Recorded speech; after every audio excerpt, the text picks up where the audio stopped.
ನಮಸ್ಕಾರ, ವನಜಾ ಮಲ್ನಾಡ್ ಚಾನಲ್ಗೆ ಸ್ವಾಗತ. ಹೊಸ ವೀಡಿಯೋಸ್ಗಾಗಿ ಪಕ್ಕದಲ್ಲಿರುವ ಬೆಲ್ ಐಕನ್ ಮೇಲೆ ಕ್ಲಿಕ್ ಮಾಡಿ ಆಲ್ ಆಪ್ಷನನ್ನು ಸೆಲೆಕ್ಟ್ ಮಾಡ್ಕೊಳ್ಳಿ. ನನ್ನ ಚಾನಲ್ಗೆ ಸಬ್ಸ್ಕ್ರೈಬ್ ಮಾಡಿಲ್ಲ ಅಂದರೆ ದಯವಿಟ್ಟು ಸಬ್ಸ್ಕ್ರೈಬ್ ಮಾಡ್ಕೊಳ್ಳಿ, ಹಾಗೆ ಒಂದು ಲೈಕ್ ಕೊಡಿ. ಇವತ್ತು ನಾನು ಬಂದು ಚಟ್ನಿ ಪುಡಿ ಮಾಡೋದು ಹೇಗೆ ಅನ್ನೋದನ್ನು, ಏನೇನು ಇಂಗ್ರೀಡಿಯೆಂಟ್ಸ್ ಬೇಕು, ಎಷ್ಟು ಸುಲಭವಾಗಿ ಮಾಡ್ಕೊಳ್ಬೋದು ಅನ್ನೋದನ್ನು ಈ ವಿಡಿಯೋದಲ್ಲಿ ನೋಡ್ಕೊಳ್ಳೋಣ ಬನ್ನಿ. ನಾನು ಕಡಲೆಬೇಳೆ ತೊಗೊಂಡಿದ್ದೀನಿ. ಒಂದು ಪಾವಷ್ಟು ಕಡಲೆಬೇಳೆ ತೊಗೊಂಡು ಚೆನ್ನಾಗಿ ಫ್ರೈ ಮಾಡ್ಕೊಳ್ತೀನಿ. ಅದ್ರ ಜೊತೆಗೆ ನಾನು ಬ್ಯಾಡಗಿ ಮೆಣಸಿನ್ಕಾಯಿನೂ ಕೂಡ ಆ್ಯಡ್ ಮಾಡ್ಕೊಳ್ತೀನಿ. ಏಕೆಂದರೆ ಕಡಲೆಬೇಳೆ ಜೊತೆ ಮೆಣಸಿನ್ಕಾಯಿನೂ ಚೆನ್ನಾಗಿ ಫ್ರೈ ಆಗುತ್ತೆ. ಮೆಣಸಿನ್ಕಾಯಿನೇ ಸಪ್ರೇಟ್ ಹಾಕ್ಕೊಳ್ಳೋದು ಉರಿಯೋದು ಸ್ವಲ್ಪ ಕಷ್ಟ, ಘಾಟು ಜಾಸ್ತಿ ಆಗುತ್ತೆ. ಅದರಿಂದ ಇದು ಕಡಲೆಬೇಳೆ ಜೊತೆಗೋ ಉದ್ದಿನಬೇಳೆ ಜೊತೆಗೋ ಹಾಕ್ಕೊಂಡು ಹುರಿದು ಬಿಟ್ಟರೆ ನಮ್ಮಮ್ಮ ಹಂಗೆ ಮಾಡೋರು ಆವಾಗ, ಅದನ್ನು ನೋಡ್ಕೊಂಡಿದ್ದೆ. ಮತ್ತು ಈ ಕೊಬ್ಬರಿನೂ ಕೂಡ ಅಷ್ಟೇ, ಕೊಬ್ಬರಿ ಚೆನ್ನಾಗಿ ಫ್ರೈ ಆಗಿದೆ ಆಲ್ರೆಡಿ.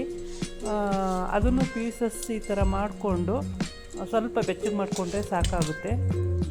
ಈ ಕಡಲೆಬೇಳೆ ಹುರಿದಾದ್ಮೇಲೆ ನಾನು ಉದ್ದಿನಬೇಳೆ ಹಾಕ್ಕೊಳ್ತಾ ಇದ್ದೀನಿ. ಒಂದು ಅರ್ಧ ಪಾವಷ್ಟು ಉದ್ದಿನಬೇಳೆ ಹಾಕ್ಕೊಂಡು ಅದ್ರ ಜೊತೆಗೆ ಕರ್ಬೇವಿನ ಸೊಪ್ಪನ್ನು ಆ್ಯಡ್ ಮಾಡ್ಕೊಳ್ತಾ ಇದ್ದೀನಿ. ಉದ್ದಿನಬೇಳೆ ಜೊತೆ ಕರ್ಬೇವಿನ ಸೊಪ್ಪು ಚೆನ್ನಾಗಿ ಫ್ರೈ ಆಗುತ್ತೆ. ಹಂಗಾಗಿ ಉದ್ದಿನಬೇಳೆ ಹೊಂಬಣ್ಣ ಬರೋವರೆಗೂ, ಅಂದರೆ ಗೋಲ್ಡನ್ ಕಲರ್ ಬರೋವರೆಗೂ ಫ್ರೈ ಮಾಡ್ಕೊಳ್ಳಿ. ಈ ಫ್ರೈ ಆದಮೇಲೆ ಇದ್ರ ಜೊತೆಗೆ ಇದು ಹುರಿದಾದ್ಮೇಲೆ ಸಪ್ರೇಟು ಈಗ ಬ್ಯಾಡಗಿ ಮೆಣಸಿನ್ಕಾಯಿ ಅವೆಲ್ಲ ಹಾಕಿದ್ದೀವಲ್ಲ, ಅದರಂಗೆ ಹುಣಸೆಹಣ್ಣನ್ನು ಕೂಡ ನಾನು ಉದ್ದಿನಬೇಳೆ ಮತ್ತು ಕರ್ಬೇವಿನ ಸೊಪ್ಪು ಫ್ರೈ ಮಾಡ್ತಾ ಇದ್ದೀನಲ್ಲ ಅದ್ರ ಜೊತೆಗೇ ಆ್ಯಡ್ ಮಾಡ್ಕೊಳ್ತಾ ಇದ್ದೀನಿ. ಏಕೆಂದರೆ ಹುಣಸೆಹಣ್ಣು ಮೆತ್ತಗಿರುತ್ತೆ, ಸ್ವಲ್ಪ ನಾವು ಹುರಿದ ಮೇಲೆ ಅದು ಸ್ವಲ್ಪ ಗಟ್ಟಿ ಬರುತ್ತೆ. ಹಾಗಾಗಿ ಇದು ಚೆನ್ನಾಗಿ ಫ್ರೈ ಆದಮೇಲೆ ಜೊತೆಗೆ ಮೂರೂ ಕೂಡ ಫ್ರೈ ಆಗುತ್ತೆ.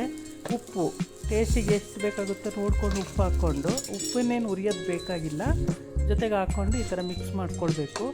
ಇವಾಗ ನಾನು ಜೀರಿಗೆ ಕೂಡ ಫ್ರೈ ಮಾಡ್ಕೊಳ್ತೀನಿ. ಜೀರಿಗೆ 1 ಸ್ಪೂನು ಅಥವಾ 1.5 ಸ್ಪೂನ್ ಹಾಕಿದರೆ ಸಾಕಾಗುತ್ತೆ. ಆ್ಯಕ್ಚುಲಿ ನಾನು ಒಂದು 2 ಕೊಬ್ಬರಿಯಷ್ಟು ತೊಗೊಂಡಿದ್ದೀನಿ. ಹಂಗಾಗಿ ಅದಕ್ಕೆ ಎಷ್ಟು ಬೇಕಾಗುತ್ತೋ ಕ್ವಾಂಟಿಟಿ ನೋಡಿಕೊಂಡು ಹಾಕ್ಕೊಳ್ಬೇಕು. ಇದನ್ನು ಚೆನ್ನಾಗಿ ಫ್ರೈ ಆದಮೇಲೆ ಇದನ್ನು ಅದ್ರ ಜೊತೆಗೆ ಹಾಕ್ಕೊಂಡು ಖಾರ ಪುಡಿ ಹಾಕ್ಕೊಂಡಿದ್ದೀನಿ. ಖಾರಕ್ಕೆ ಬ್ಯಾಡಗಿ ಮೆಣಸಿನ್ಕಾಯಿ ಅಷ್ಟೇ ಸಾಕಾಗಲ್ಲ, ನಾನು ಒಂದು 2 ಸ್ಪೂನ್ ಖಾರ ಪುಡಿನೂ ಕೂಡ ಹಾಕ್ಕೊಂಡಿದ್ದೀನಿ. ಅದಾದಮೇಲೆ ಕಡಲೆ ಬೀಜ ಕೂಡ ಚೆನ್ನಾಗಿ ಫ್ರೈ ಮಾಡ್ಕೊಳ್ತಾ ಇದ್ದೀನಿ. ಕಡಲೆ ಬೀಜ ಹಾಕಿದ್ರೇ ಇನ್ನೂ ಒಳ್ಳೆ ಟೇಸ್ಟ್ ಕೊಡುತ್ತೆ. ನಾನು ಇಲ್ಲಿ ಬೆಳ್ಳುಳ್ಳಿ ಕೂಡ ಆ್ಯಡ್ ಮಾಡ್ತಾ ಇಲ್ಲ, ಏಕೆಂದರೆ ಸುಮಾರು ದಿನ ಇಟ್ಕೊಳ್ಳೋದ್ರಿಂದ ಬೆಳ್ಳುಳ್ಳಿ ಹಾಕಲ್ಲ. ಹಾಗಾಗಿ ಕಡಲೆ ಬೀಜ ಚೆನ್ನಾಗಿ ಫ್ರೈ ಆದಮೇಲೆ ಅದನ್ನೇನು ಸಿಪ್ಪೆ ತೆಗಿಯೋ ಅವಶ್ಯಕತೆ ಇಲ್ಲ, ಹಾಗೆ ಕೂಡ ಹಾಕಿ ನಾವು ಪೌಡ್ರು ಮಾಡ್ಕೊಳ್ಬೋದು. ಇದೆಲ್ಲ ಹುರಿದಾದ್ಮೇಲೆ ಹುರಿದಿದ್ದೀನಿ ನೋಡಿ. ಇವಾಗ ಹುರಿದಾಗಿದೆ, ಚೆನ್ನಾಗಿ ಫ್ರೈ ಆಗಿದೆ. ಈ ಫ್ರೈ ಆದಂಥದ್ದನ್ನು ಕಡಲೆ ಬೀಜನ ಅದಕ್ಕೆ ಮಿಕ್ಸ್ ಮಾಡಿಕೊಂಡು, ಫಸ್ಟು ಹುರಿದಿಟ್ಕೊಂಡಿರೋ ಅಂಥದಕ್ಕೆಲ್ಲ ಮಿಕ್ಸ್ ಮಾಡಿಕೊಂಡು ಬೆಲ್ಲ ಕೂಡ ಆ್ಯಡ್ ಮಾಡ್ಕೊಳ್ಬೇಕು. ನಾನು ಒಂದು ಅರ್ಧ ಅಚ್ಚು ಬೆಲ್ಲ ತೊಗೊಂಡಿದ್ದೀನಿ. ಬೆಲ್ಲ ಹಾಕ್ಕೊಂಡು ಜೊತೆಗೆ ಕಡಲೆ ಬೀಜ ಕೂಡ ಫ್ರೈ ಮಾಡಿರೋಂಥ ಕಡಲೆ ಬೀಜನೂ ಕೂಡ ಅದಕ್ಕೆ ಹಾಕ್ಕೊಂಡು ಎಲ್ಲ ಒಟ್ಟಿಗೆ ಮಿಕ್ಸ್ ಮಾಡ್ಕೊಳ್ಬೇಕು.